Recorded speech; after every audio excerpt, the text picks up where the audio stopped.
Let me also address the issue of gold for reserves. We are not in any way opposed to that policy because the policy was started by us. We, the minority, are again not opposed to the institutionalization of a new vehicle to see to the implementation of that all-important policy. However, we have two major concerns. Concern number one,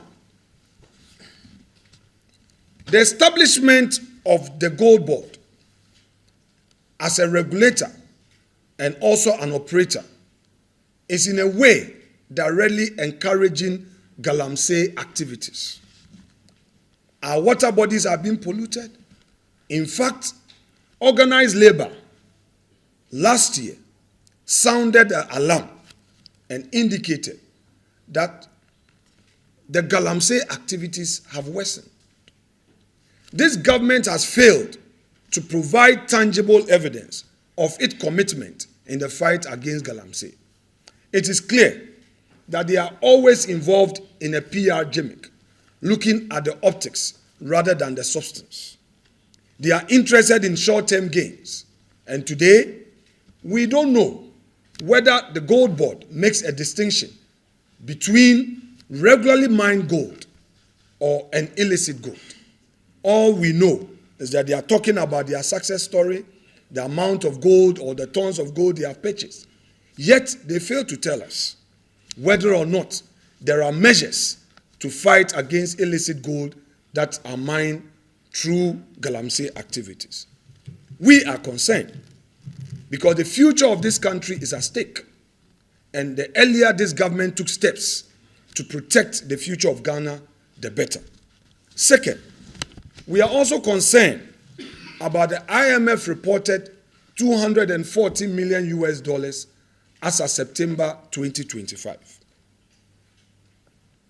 There seemed to be some confusion between the GoldBod and the central bank.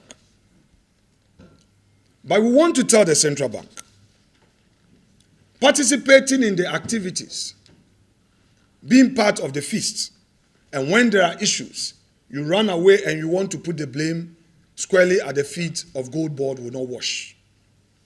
The IMF says that the losses came by as a result of Bank of Ghana failing to protect our funds. How can you give money to GoldBod to buy gold and they make losses because of exchange rate differences? How can you be paying fees that by law you are not entitled to pay? How can there ever be a justification that in rolling out a policy there is an economic cost? Let me remind the central bank that His Lordship, Justice Afre of blessed memory, in the Salome case, laid down the ground rules, especially the true definition of causing financial loss. The central bank must not forget this. What is happening amount to a financial loss to the state. We are also aware that respected and senior legal experts within government seem to have warned on this. It is filtered through to us. Therefore, we urge the central bank to immediately take steps to address this.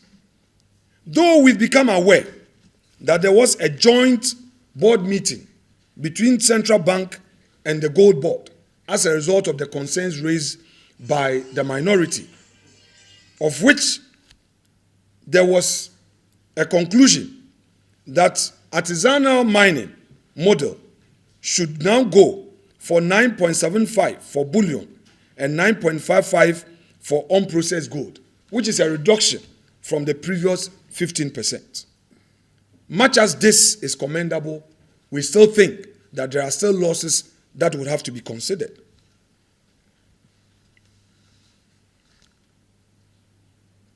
We are also aware that central bank is saying that it wants to give some moratorium of 1 month to allow for further deliberations amongst the various parties, the Ministry of Finance, GoldBod, and government, on a sustainable cost-sharing structure for the program.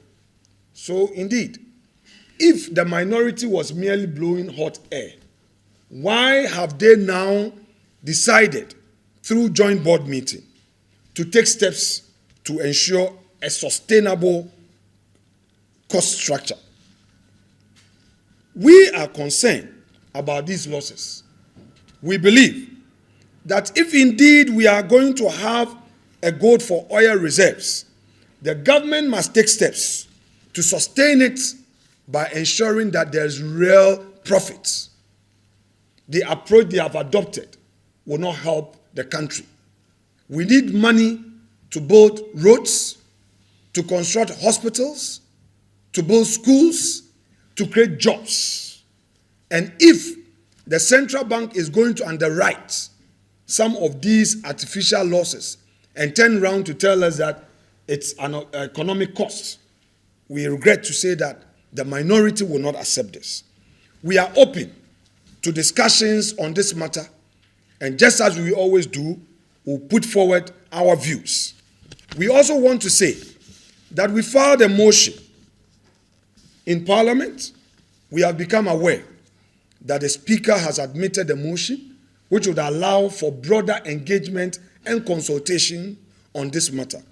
We urge the various stakeholders in this gold for oil reserve to open up, to hear our views, so that together we can move this country forward.